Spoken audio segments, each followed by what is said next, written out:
I pledge allegiance to the flag of the United States of America and to the republic for which it stands, one nation, under God, indivisible, with liberty and justice for all. All right, so present we have trustees Wilson, Cahill, Sellers, Hartshorn, Baker, Superintendent Mahoney, Missy, Mark, we are all here. So we're going to first disclose what we covered in closed session. We approved the hiring of 3 certificated employees. We approved the separations of 3 classified employees and the promotion of 1 classified employee. So do we have public comment? We have 4. All right, let me get my phone. So just a reminder, the rules are 3 minutes.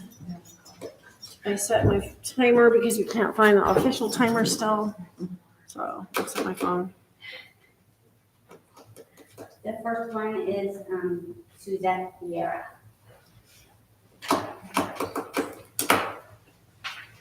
Actually, so hang on, don't start talking yet. I don't want to use your time. Get up there and get settled first. Oops, that's 3 hours. That will not work. We like you. Don't worry, I don't like doing I'm not this. sitting here for 3 hours. I don't think I could sit still that long. Kindergartners, and I'm fine with all the adults in my room, but talking just to adults. Aw. All I'm right, shaking right now, so. please proceed. Hello, I'm here to ask the board to thoughtfully consider the current staffing shortages before approving a new classified position, though I realize this may have already been discussed in closed session. At Indian Creek, we still are short at least 1 LCAP aide. There was a posting on EdJoy listed as until filled, yet it was removed before the position was filled. Last year, we had 5 aides, and only recently have we secured 2 LCAP aides. I understand it's been hard to find qualified candidates, possibly due to the time of day, or it's less than 4 hours. Still, I want to remind the board that our contract specifies kindergarten classes should receive 1 hour per day of LCAP support. This year, luckily, Ms. Klosko, Mrs. Atkins, Ms. Tiffany, Ms. Amelia did their best to make sure all 3 classes received that time. When the 2 secured LCAP aides were hired, Ashley Dubel has Ms. Jamie, Sarah Elder has Ms. Rachel. However, being short 1, I've had substitutes all year long, sometimes different ones daily or weekly. While I'm grateful for the support, the lack of consistency made a real impact. Often my aide was scheduled during my prep time instead of the original scheduled time, meaning that they went to my class to PE rather than working directly with students on intervention. Kindergarten is a critical time for early intervention, phonemic awareness, number sense, language development, fine motor skills, self-regulation. When aid support is inconsistent or mistimed, students lose out. After raising this concern, Tiffany worked hard to ensure substitutes were not assigned during my prep time, and I was finally assigned a long-term sub during morning hours the last month of school. That made a huge difference. Similar story with yard supervisors. We are short 1, maybe 2 positions, which were never filled after staff left or moved roles. Those job postings always also quietly disappeared from EdJoy. I urge the board to repost and prioritize these roles. LCAP aides are not a luxury. They are essential to building confident, capable learners. Yard supervisors are equally critical. With too few adults on the playground, safety decreases, conflicts go unchecked, and students lose valuable opportunities for guidance and support. Please help us give all students the consistency, safety, and attention that they deserve. Thank you.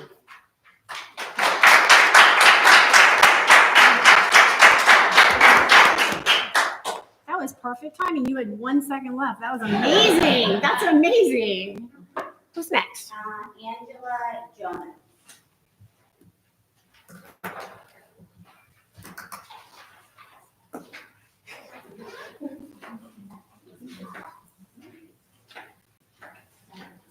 Sorry, I handed this to you the last at our meeting, and I don't have enough. I'm sorry. Sure. We can share.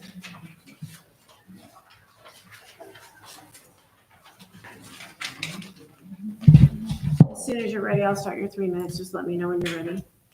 I'm ready. Okay. So I'm still here talking about the large class sizes, not just because it affects my child specifically, but based off of the study that we had, sounds like it can possibly affect all the students, all different grades. And I just want you to know that I believe that it's not okay, that it harms students, it harms teachers. And on top of that, with what I provided, California has penalties for large class sizes. And I plan on, if I find out any class sizes are over 30, I will be reporting it to the California State Board. Smaller class sizes, as we know, provide a lot of benefits. We get higher test scores, more participation, and improved student behavior. And on top of that, I did also want to mention that all I'm asking for is for the district to be equitable.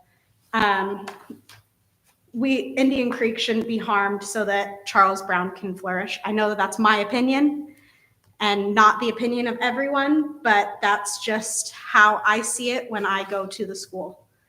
And also, I have a huge issue with the fact that whether it was a clinical error, it has not been addressed, that Charles Brown was given $133,000, $133,726 for special education when they have no special ed class kids, while Indian Creek was only given $500. If this was a mistake, then it needs to be remedied and it needs to be communicated. Communication has been horrific this year. And as well as intervention for Indian Creek. Frankly, all I'm asking for is equality, transparency, so that all of our students can succeed, not just Charles Brown students.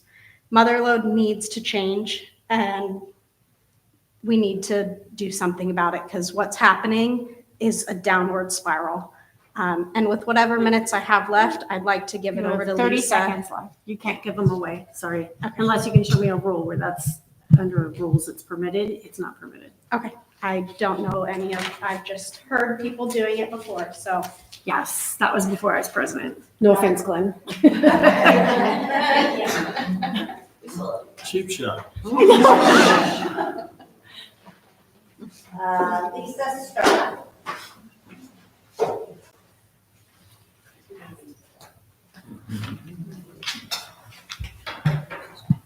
Just let me know when you're ready. Okay, I'm ready. Good evening, members of the board. My name is Lisa Stewart. I'm the proud mother of 4 children, and I serve as the PCC president of Indian Creek, volunteering over 40 hours a week to support students, staff, and families. I don't do this for recognition. I do this because it's my stewardship. I've taught my kids, if you are able, we do, and we do it. But tonight, I believe I'm being directly retaliated against by Superintendent Mahoney for showing up, speaking out, and challenging inequity, defending staff, and advocating for the kids. At the last board meeting, I reminded you of your mission. It clearly fell on deaf ears.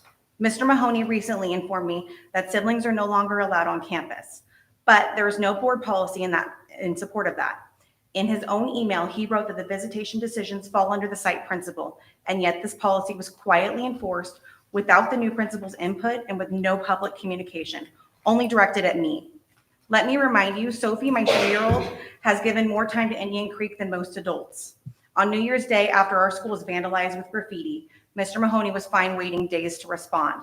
So I filed the police report, met with the sheriff, and with 4 kids in tow, ran to Walmart, bought supplies, and with board member Sellers' permission, Sophie and I primed over the graffiti the same day. A district employee later brought me paint to finish the job. You don't let the sun set on something like that, not on our school. They didn't have a problem with Sophie being on campus when I was asked by the interim principal and admin assistant to substitute as a TK aide with Sophie in tow. Whenever we are inside the classroom, it is at the request of a teacher for classroom parties, PTC functions, and it never disrupted the learning environment. Our PTC holds its own insurance policy. We are actually the only parent-teacher group in Motherlode that is in full compliance with that requirement. From the moment we step foot on campus, we are covered. Sophie is fully vaccinated. It is already registered for preschool through EDCO on Charles Brown's campus. So where's the liability? California Ed Code 44113 prohibits retaliation against anyone who raises concerns in good faith. What's happening here is exactly that, retaliation. This year alone, I raised $65,000 for Indian Creek. I come early, I bring all the supplies, I stay late, I schedule fundraisers, assemblies, academic enrichment, field trips, grants, readathon, walkathon, donuts with grown-ups, breakfast with Santa, and so much more. 30 seconds. I have a few amazing moms who help me when they can, but they work and they have other commitments. Without this kind of parent partnership, our community will suffer a major loss. But it's clear the district no longer believes in families as partners. So with deep sadness, I'm letting you know we're done. My family is moving to a district that values parents as essential, not a liability. I sincerely hope that in my absence, you choose to support all students from Motherlode, equally in funding, time, and resources. Whether that means closing a school or keeping it open, do your job.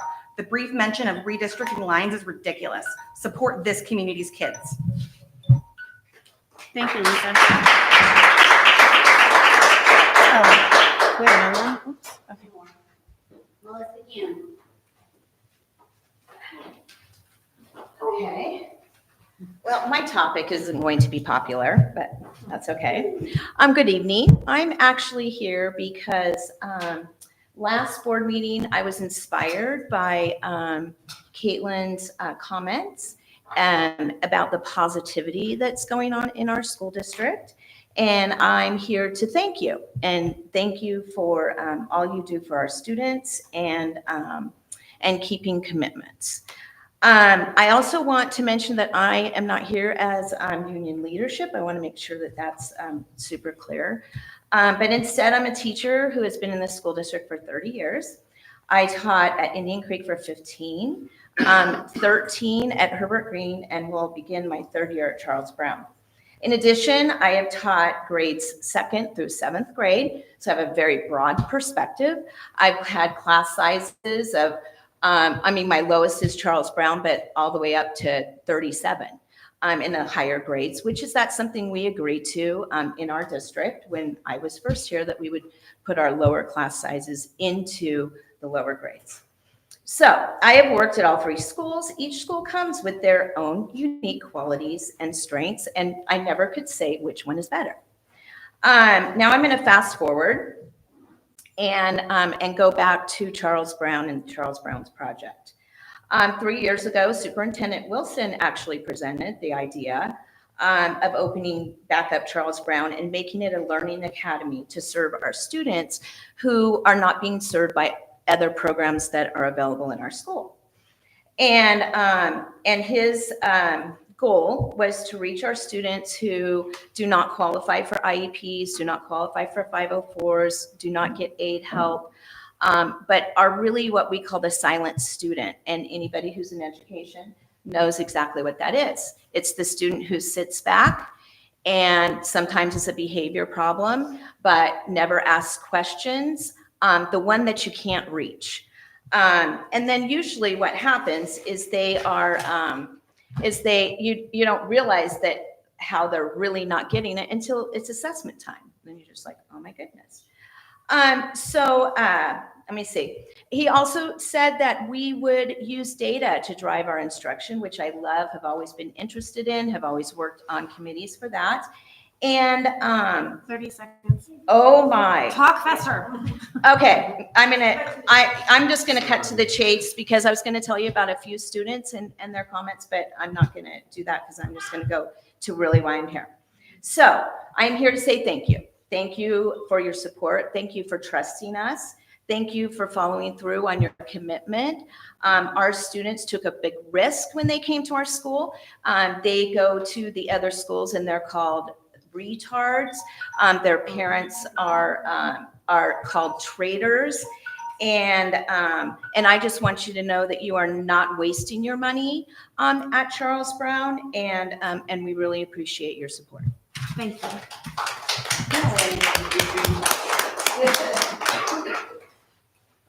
That's it? Okay, let's see. Okay, obviously no student representatives, so 5.2 Malta. Good evening. I really don't have much to say. This is my final report to the board as the union president, and I just want to say thank you. Thank you for listening. Thank you for hearing. And I do enjoy very much working at this district and as part of this community. And yeah, that was it. Just thank you. Thank you for your service. Thank you. Will Luna still represent Malta? Yes. Okay. CSEA. She's also vice president. That's good. Sorry.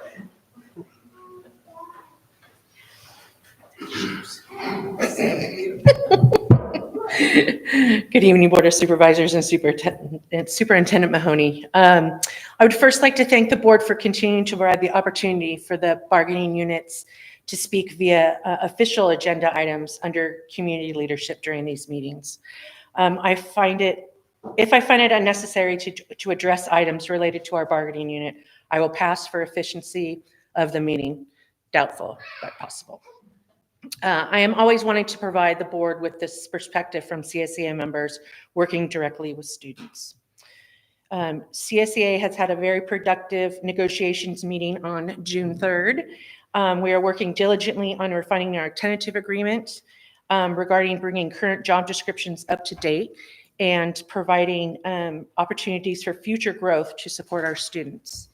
Looking forward to a great new school year with new energy and opportunities for further success for our students and keeping our classified staff working in class within their job descriptions across all of Mother Lode Union School District campuses. I'd also just like to acknowledge and thank Ms. Vieira for her support of public comment that the students need support in order to prosper.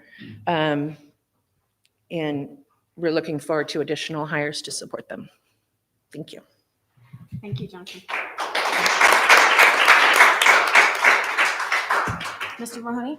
Yeah, I just wanted to highlight all the end of the school year activities and how joyful it seemed everybody was during those wonderful events at the end of the year. But I also wanted to take a moment to thank and show some appreciation for our teachers, especially at Indian Creek, because they spent 2 days, basically the first 2 days of their summer break, working to collaborate on essential standards and report cards and preparing math lessons for next year, and then also driving up to Sierra House Elementary School to tour their program because they are in year 4 of the P3 Math Initiative. So these teachers are able to go up and see what they can expect in the coming years. But I think to be able to be willing to give up your first 2 days of summer to do those kinds of things really shows your dedication to our students. So I appreciate those teachers and their time. Yes. Right? All right. Trustee Wilson? Let's see, there's a long list here. Good. Attended promotion at Herbert Green, that was wonderful. I attended open house at Indian Creek and left a large donation. I really appreciated, I went to the Herbert Green dedication of the garden. Thought that was wonderful, and then they had a big article in the newspaper. Yes, yes, yes. So that went well. I tried to get to as many things as I could. I don't have anything. Mr. Sellers? I don't have anything today. Ms. Hartshorn? I attended the open house at Indian Creek also, but my bid was outbid. And then I also attended the 4th grade graduation, which was adorable, as always. Wonderful. Aw. Okay, let's see. I did go to Herbert Green's graduation, which was fantastic and just nice to see. Great kids. A lot of good handshakes, which is impressive. I mean, that's just a thing. I think, like, I don't like that, right? They do good handshakes, so I appreciated that. Then I went to that Friday after, I went to a meeting with Joe Patterson, who is our assemblyman for the area. And among other things that aren't relevant, one of the things that he was very specific about and verbatim, he said, be very conservative on board financial decisions between June and September. As you all know, the budget, the revised budget should come out tomorrow and be approved on Sunday. I'm stealing Marty's thunder probably. Okay. So one of the other thing he mentioned, though, that was a positive was that both parties, both sides of the aisle, want to kind of claw back some money into healthcare. So that helps everyone, and especially our kids. And then he talked about the Save Rural Schools Act. So I've asked Mr. Mahoney to look into that because there is funding in that. It's been pushed over to the Ag Department. But there's $40 million in that by the states. So if we could go and I don't know how we get designated as a rural school, but if we can do it, I'm gonna trying to find money where I can. And if you have concerns, bring them to me and I can take him directly to Joe. And he does what he can. But he's very moderate. I don't mean that in a political way. He's just a really mild person. So he gets along with everybody, which is really impressive. And I wish I could do that. He just doesn't rub anybody the wrong way. And he's very good to talk to. So he said, bring it. If you guys have something, bring it to me and I'll take it to him. Okay, moving on. I think that's all we did this. What else did I do? Oh, yeah, I hope everybody liked that tacos that you did. Oh, the lunch. Yeah, that was fun to go to. I know. Saw a couple of you.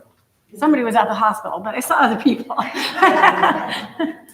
I just briefly, it's not a public comment in any way, this people, I just would really like to thank all of the teachers and all the staff in our district. Some of you may know my husband was in a severe accident where he broke 3 vertebrae and 10 ribs and collarbone across the lung. Really nearly died. And I work in a district where teachers support each other. And it was really difficult to miss the last few weeks of school, but to be there for my family and for this district to support me. I cannot thank you all enough. Yeah, absolutely. You know, I think so what's great about our district is we rise, don't cry. I've never seen you cry. My horse was sick.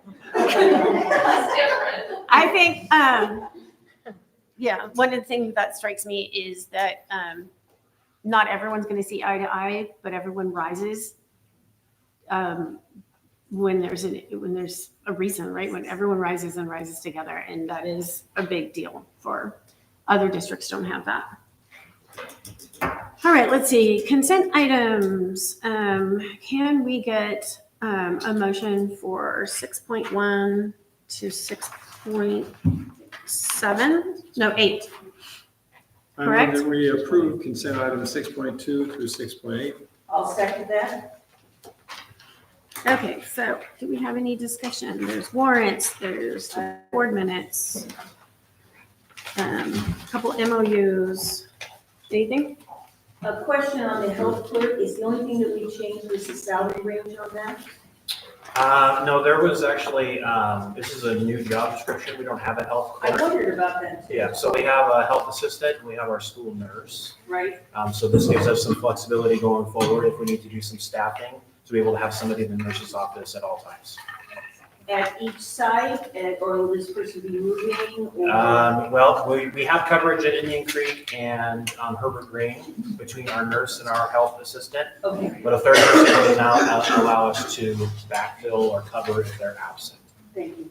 Thank you. I wondered about that. Because the only thing in red was that the change was in the salary, and I thought, wait a minute, do we have? And I thought that too, do we have? In addition to that, this person could also help support Charles Brown as well, because right now there is no health assistant support. And it saves money to use a health clerk rather than a nurse. Right, exactly. Thank you for that. Larry, I have a question, and it's related to financial. The state was, I showed you some legislation related to farm to fork concept and providing food from local growers if possible, doing things from scratch. Has that had an impact on us this year, or is it giving next year, I presume? Not this year, but it could next year. Yeah. We have been able to utilize some of our food services funding to We got some impact our equipment. PLTW, Mr. King's class doing hydroponics in the garden, and those kinds of things are helpful to support those initiatives. They don't come out of the general fund, so that helps a lot. Is that gonna pass? Do we know? Has it passed? Not sure yet. It's real interesting though, because like you have to provide alternate choices for everybody. And that's like, how do you read their mind without wasting food? It seemed like it was Right. a conundrum to try to do that. Yeah. It's very challenging, so. That's what we do, challenges. Is Bobby aware of it though? Yeah. Okay. Thanks. That's state, right? Anything else? No. We're good? Okay. We already have a motion, so all in favor of approving 6.2 to 6.8, say aye. And any opposed? Okay, so I need to open public hearing up for 7.1, input prior to the adoption of the 2025-2026 annual updated local control accountability plan and local indicators. It is open. Do we have any discussion? Okay, then I'll close. We don't vote on that, do we? Nope, not yet. Okay. It's tomorrow. Oh, right. And let's see, I do have a couple Seven of slide slides update. to show about that LCAP plan. if that's yes, okay. yeah, let's do that. So our local control accountability plan, our LCAP plan, is on a 3-year cycle. We're right in the middle of that 3-year cycle. So I wanted to give you an annual update of how we're making progress towards our goals. Next slide, please, Mark. Just as a reminder, we have 5 goals: ambitious instruction, support environment, involve families, collaborative teachers, effective leadership. And we have budgeted funds for each of these goals, along with some action and goals that we have for each of them. Next slide, please. So in our first goal, which is ambitious instruction, we're looking at student achievement in reading and math. We had a slight increase in reading and a slight increase in math based on CASP data. Our LPAC scores, we reclassified 17 students last year and we reclassified 9 this year. A lot of that drop is because last year, if you remember right, we did change the criteria, the board policy about the criteria for reclassification. We were able to reclassify a lot more students. And this year, since we were able to reclassify so many last year, we're down a little bit. But we still have 100 English learners so far in our district, down a little bit from 106 last year. Next slide, please. Slide 2 has to do with climate. Our attendance is up this year, 94.6, so over 0.5%. Chronic absenteeism is down from 27% to 21%. And the number of SARB referrals is the account review board is down from 33 to 12. Our suspension rate is up slightly, and then our expulsion rate stayed the same. So we saw improvements in climate with regards to attendance, a decline in chronic absenteeism, which is a really good thing, and shows that students are engaged and want to come to school. I like that SARB referral board, that went way down. That's Yeah. good. Next slide, please. So as far as community involvement goes, our enrollment's about 835. We hold site council meetings at all 3 school sites. We've given a few surveys throughout the year, both in English and in Spanish. And then we now have a parent organization at all 3 school sites. Next slide, please. Some professional development. As I've mentioned before, we did have a large focus in Indian Creek on P3 math. There was also a focus at Herbert Green on the 8-9 math transition. So that was a collaboration between the Herbert Green math teachers and high school teachers so that they can kind of close that gap as students transition to high school. So we've invested a lot in the professional development. You can see the trainings there. We've also been working this year to upgrade our discipline referral process so that we can track it more accurately in ARIES in our student information system. So we had a staff group that was working on developing that referral. Michelle Hurth led that charge. Thank you for that. But it's going to allow us to be a lot more efficient and effective with tracking discipline. Next slide. So as far as data analysis meetings go, formal ones, there were 2, but there's obviously a lot of data analysis meetings that happen informally between staff.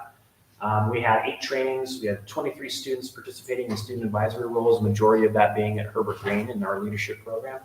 And then the overall number of school events this year has gone up at all 3 school sites.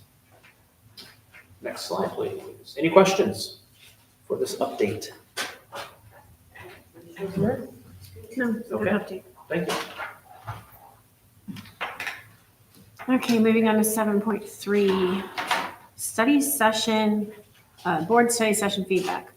So we had the board study session recently where we reviewed a lot of information about demographics, enrollment, impact of fiscal, budget changes, all those things. And then we received 8 responses to our survey, which I shared out to you. Just an opportunity to maybe get some feedback and help with setting direction going forward based on the conversation we had at the study session. And I know we're still under our 3-year commitment with Charles Brown. So maybe January-ish, we want to look and see what's going on in the district with enrollment and things that we talked about in closed session, just to make sure we are accommodating all students. He said I went over and I saw the Diamond Village apartments there that are ready for occupancy. Is there a reason we don't want more students to move into our district? No. I can't think of a reason why. No. Well, if you like small districts, then that's kind of counterproductive. But we've had declining enrollment. I mean, there's a point where we're in a death There are spot. students that live in our district. I think that if we could still maintain the feel of having small schools, right? Even if enrollment goes up. I don't think we're in danger of looking like Folsom Prairie. I don't know if famous last words the way No, I just Gavin Newsom has anything to do with it. Okay, just wanted to get a feel for that. But yeah, I agree with Kathy. We gave the Charles Brown Academy parents and students a 3-year commitment, and probably about January would be a good time to evaluate what we want to do and what we've learned, and can we apply those lessons elsewhere? We share the learning, can we cross-pollinate, and all those kinds of things that come from that. So, I would second what she said. Okay. Any other discussion? Is there any further discussion? We can move on to Okay. finance. Thank you. I don't want to repeat what we said in closed session. Right. So, yeah. So, Public hearing. yeah, I'm going to open the public hearing. Public input prior to the adoption of the proposed 2025-26 budget and statement of reason for ending fund balances above the state recommended minimum level. Wow. Would you tell me what I just said? Bye, Melissa. Thank you. So you make sure we open it for discussion and then close the discussion. Oh, so we're open for discussion. Is there any discussion? Nobody even knows what I said. I don't even know what I said. So. I do. You, because you have a finance brain. All right, then I'm going to close it and I'm going to hear from you. Right? Okay, we're going to close it. We'll hear from Marty. Above the state recommended. Oh, okay. If you need to see it and you've got a phone, it's on YouTube on the screen. It's on our YouTube. It's just not cooperating Said early. Or barely above it. so that you can see what we see if you want to look it up or what we're seeing. All right, well, you gonna keep trying? He's working on it actively. All right, Well, my first couple slides aren't big deal anyway, so I'm just gonna continue on. Here, I can do this for you guys. I'm here to present the budget for the 25-26 school year. This is the beginning, either the beginning of the process or the ending of an endless process. There it goes. Okay. Yay. Next slide, please. Mark is a magician. All right. So we are at the beginning of the process for the 25-26 school year, and we are nearing the end of the process for the 24-25 school year. It's an endless cycle for me. Next slide, please. So as you know, if you've been following the news, we are in a statewide budget shortfall. We've been hearing a lot of that in the news. There has been a deal. Proposition 98 is the proposition that really structures all education funding. So the legislature has come to a deal with the Proposition 98, meaning the Senate and the House, the state, those two bodies, government bodies, have reached a deal on the education budget. There is yet to be a deal now with the legislature and the governor, but we're close. Okay, so obviously there are some statewide big ticket issues going on. We've all heard about the shortfall in Medi-Cal, and there's things going on in Southern California right now. Last night, my husband and I are pretty big news people, and we were watching all this last night, and I'm like, wow, I just can't handle this anymore. Let's turn it over to the baseball game, which was equally torturous, Miss Wilson. Yes, it was torture time. Yes. Thank you very much. Based upon everything that's going on in the federal with all the negotiations regarding tariffs, UCLA economics have now put us in a recession watch. We have been almost in a very long period without reaching a recession. That doesn't mean we're going to go into a recession, and this is not the first time since we went through the Great Recession that we've had been in recession watch. But again, we're back into recession watch. And this is also not even just the United States or California. This is more a global thing. Unemployment in California is 5.3%. It's about the same as last year, not too many changes.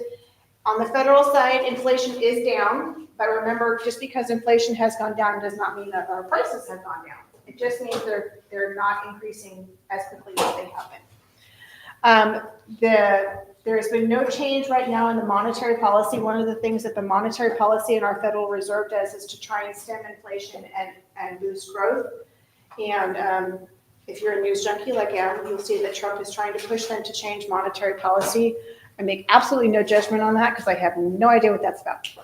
U.S. Treasury rate is 5.16, so still a little bit high, but not too much difference from last year. There's been a lot in the news about the Trump presidency wanting to get rid of the Department of Education. Right now, what we're hearing is that for 25-26, because the federal government has a different fiscal year than the state, 25-26, we should not be harmed, but there is a lot of push towards consolidating a lot of the different categoricals that we get. So we get Title I, Title II, Title III, and there's a push to consolidate those and make it more of a block grant. Now, if they make it more of a block grant with some more flexibility, that could be good for the school district. If they make it more of a block grant and cut it, that could hurt us. However, the amount of federal funding we get here at Motherlode is not huge. There are some other districts in California would be really, really harmed by that. So we're watching that one closely. Obviously, there's still global conflicts going on in the world. There's wars in multiple continents and lots of stuff going on. Unemployment in the federal level is about 4.2. Again, usually you'll see California's unemployment is about a percentage higher, and that's what we're seeing. It's a little bit higher than this time last year, but not substantially. Next slide, please. So the proposed education budget, this is based on the governor's May revise. So obviously there will be changes once a state budget is passed. But he has proposed 2.3% COLA for LCFF, special education, and child nutrition. There's a few other small grants that will get a COLA, but not substantial ones. One of the things I don't know if I've talked about before is one of the ways that the state is able to meet their budget obligations is by telling us, for example, that we will get $100, but they will only pay us $90 that year. So we set up a receivable for the other 10, but that other 10 comes out of their next year's budget, which goes against, our accountants. It goes against every accounting principle there is known to man. I don't understand how they can do it, but they're doing it. But that is one of the ways that we don't get a cut to our budget. So we're losing out on interest income, I'll take it. Transitional kindergarten is going to 10-1 next year. There is a boost in the additional funding we get related to transitional kindergarten that's supposed to offset that additional cost. I don't know if it quite used it, but it's there. Expanded Learning Opportunities Program, that's the program that we partner with El Dorado County Office of Education for our extended day program at Indian Creek, as well as with Boys and Girls Club. This is a big pet project of Governor Newsom. He has, because of all the financial concerns, he has delayed expanding the program, which I am all for.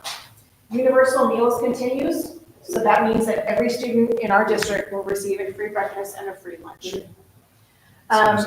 One of the things that statewide they are now pushing for is bringing more teachers into the industry. And so there is a state program with one-time funding to provide student teachers with a stipend so that they can actually finish their degree, get their credential, and become teachers in the workforce. And as a reminder, June 15th is the constitutional deadline for the budget, or is it? And I'll cover that in a little bit. Just next slide, please. Ooh, that's small. Apologies, you guys. This is our major multi-year project assumptions. I'm just going to go over some of the key things. You will notice that 25-26, we have a 2.3% COLA. Mark, can you make this full screen? Maybe? Yeah, the windows down below.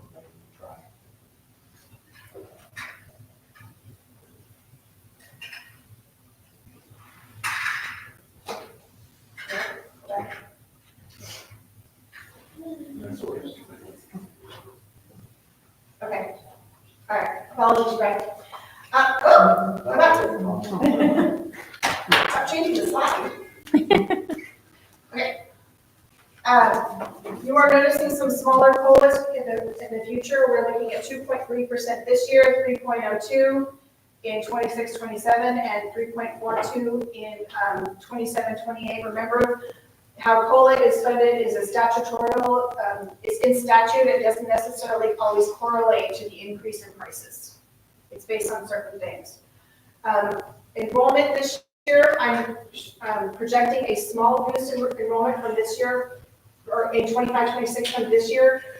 We are working on getting a new demographic study. I think it's really important with the building that we're seeing that we get some updated numbers, and I'm hoping to have that completed in the fall. We're still looking at our unduplicated percentages remaining pretty, you see some slight fluctuations in here, but that's really just a rounding. One thing that they are, we have, most of our unduplicated students are identified through direct certification means we receive information from the county of El Dorado about students that are receiving public services. And then we are able to glean a little bit more identification through surveys. They have tightened, we knew they were going to tighten up on these surveys, or they tightened up on the surveys, so we're going to be instituting some different things to try and identify students. STIRS again is still at 19.1. While it can be changed, it has to go through the legislature, so that's very unpopular for them to do that. And for the first time in a very, very, very long time, PERS is actually down from last year. Not very much, but it's down. And then you're seeing you're seeing an increase in 26-27 and 27-28. But at one time, 27-28 is projected to be 27.8, and at one point it would have been about 30%. So it's slowly declining. Our reserves, when you asked about this, we're at about 5.4 next year, 5.5, and then we're finally boosting up at about 8.8 in 27-28. Next slide, please.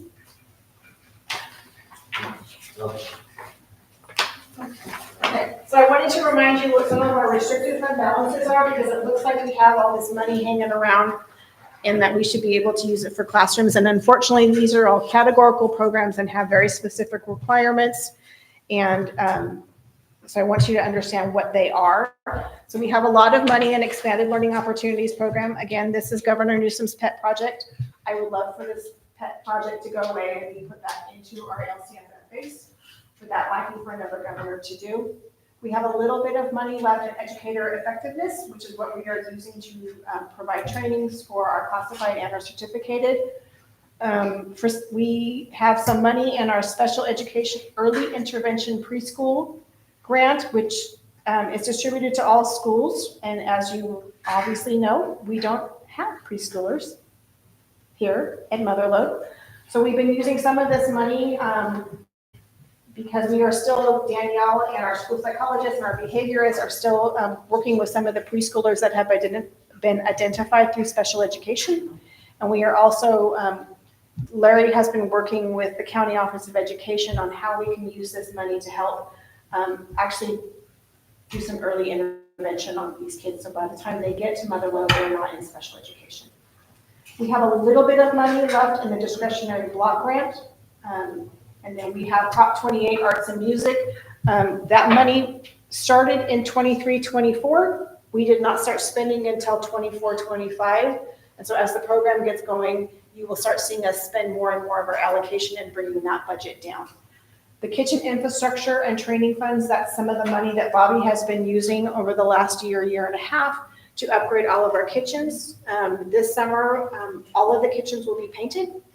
And we are also working on doing some improvements to some of the floors. And again, that's all with restricted funds. It cannot be used for salaries and benefits.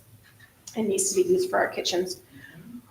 We received 2 years ago some planning money from the California Community Schools Partnership Act. And we unfortunately did not receive implementation funds, but we are still drawing down those planning funds with some positions, basically our RBTs, to help benefits as students with behavior. And then we have a little bit of donations and other restricted. The school partnership fund, Mhm. what happens to this planning money if we do not go ahead with it? For some reason, we don't establish it. We did not get the implementation grant. Okay. We applied for it and did not get it, so we'll be Okay, so spending it's not that gonna down. happen anyway. No. Okay, sorry. No, they really pushed when that money came out for the planning funds. They want to apply, you want to apply, and I think they oversold it. And so then when it came to applying for implementation, they had raised the threshold on unduplicated Okay. percentage to be eligible Yeah. to an extremely high percentage. Got it. Next slide, please. I have a question. Yes. On the Prop 28 Arts and Music, was that a one-time fund? No, that or is ongoing funds. And so this year we have the band teacher, and next year we have hired a new band teacher. We're working on some art stuff for Indian Creek and music at Charles Brown. Yeah, Potentially. potentially. This is our multi-year projection, combined unrestricted, letting you know we are still above the state minimum, but we're still kind of in a couple of bad years, and we're working our way out of it. Again, this is showing some increase in enrollment, which will be updated in the fall when we have a new demographic study. Can you remind us what the state minimum is? The state minimum is 4% 4%. for a district our size. Okay. Yeah. Next slide. All of our minor funds are healthy right now. Cafeteria fund, you do see that there is quite a decrease. We actually, the state and the federal government do not like us to have a huge fund balance in any particular fund, and they're extremely picky about cafeteria. So not only has Bobby been using all of the kit funds that we received, that is in the general fund, we've also got funds in cafeteria that we've also been using to upgrade. So all of the deficit that you're seeing in the cafeteria fund for this year and for next year are planned expenses using one-time funds to upgrade our facilities. Capital facilities for next year, we're back. This year we received a boon of money, about $300,000, which for a district our size is incredible. So I'm planning on it going back down, but again, our demographic study will also give us a better idea if that's money going to be continuing. Next slide, please. So what's next? So I told you that the joint legislative budget proposal has been agreed to. The budget needs to go, so they have met their constitutional requirement. they will continue to get late. Okay. The budget needs to go to the governor by June 15th. I assume, I checked it noon today, I haven't read anything. I assume that they're gonna have a budget, although some of the articles I read that there's still a lot of discussions on Medi-Cal and some of the other non-education things. But hopefully, I mean, I'm assuming it's gonna go by June 15th, which is Sunday. Sunday, okay. Jill Patterson was a little irritated they're doing it on Father's Day. Yeah, Father's Day. So the final budget deal has to go to the governor, and he has to sign it by June 30th. And as we have noticed, so when the proposition was passed that the budget had to be completed by June 15th, that actually meant that you actually had a budget by June 15th. The way that the legislature and the governor have gotten around it is you will notice that the budgets lack in detail. And so we often don't know what the final budget looks like until there's trailer bills that come out to determine the actual budget in the summer. And that's becoming more and more prevalent. And I do anticipate we'll see a lot of that this summer, and no different than in years past. But because there is disagreement in how we're going to run the budget, there is concern over Medi-Cal. Are we going into a recession? Are we not? And I think our governor right now is thinking of focusing on other things. So next slide, please. And I usually have a quote or a slide for you. I just wanted to have a proud mom moment. This is my baby girl. She's actually my oldest, but I've always called her baby girl. Graduated from Ponderosa.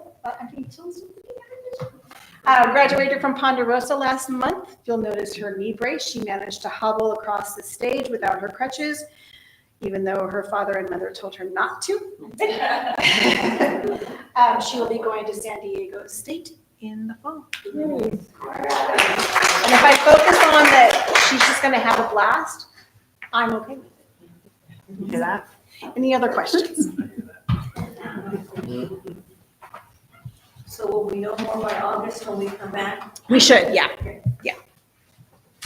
Marty, I wanted to go back to the universal meals real quick, because I know that one of the reasons why we get to provide that is because of the work from our food services director, Bobby Buhan, who had to apply and get us into a 3 or 4 year program to ensure we could maintain that. So Bobby's to be applauded. Well, there's two components to that.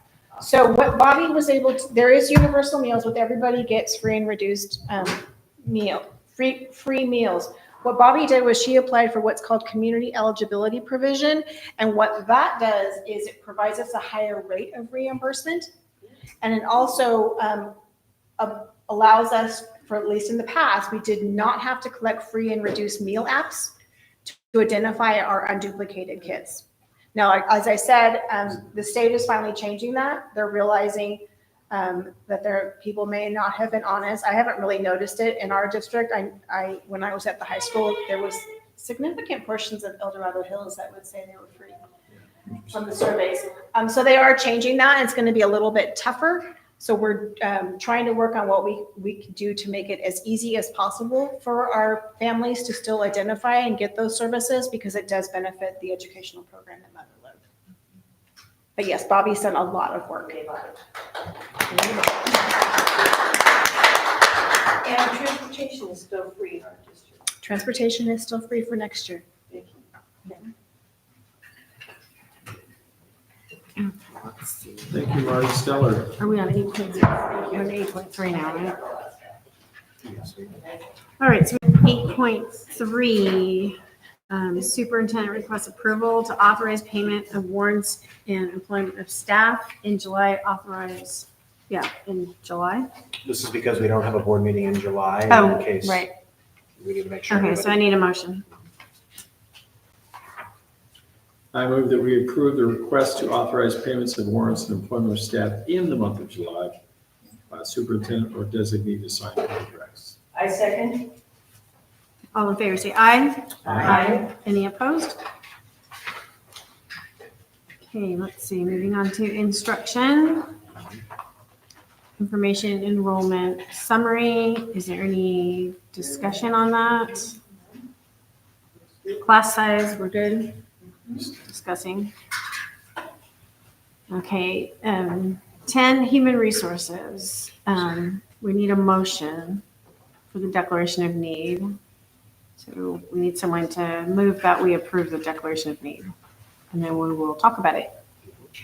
I move we approve the declaration of need 25-26. I'll second that. Okay, discussion?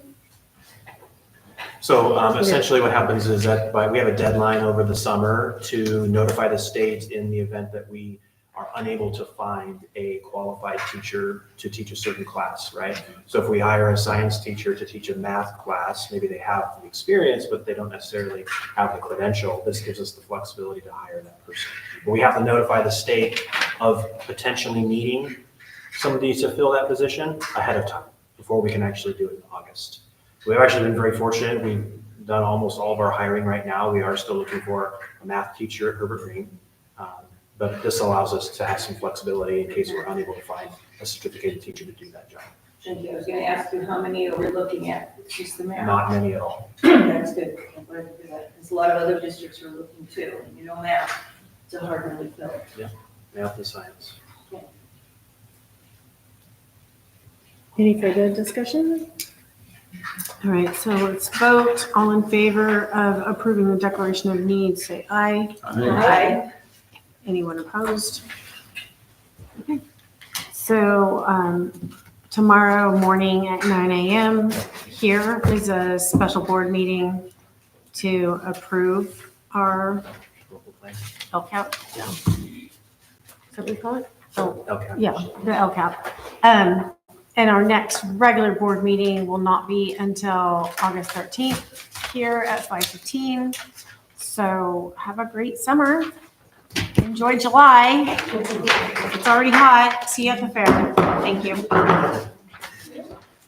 That's what I was saying, guys.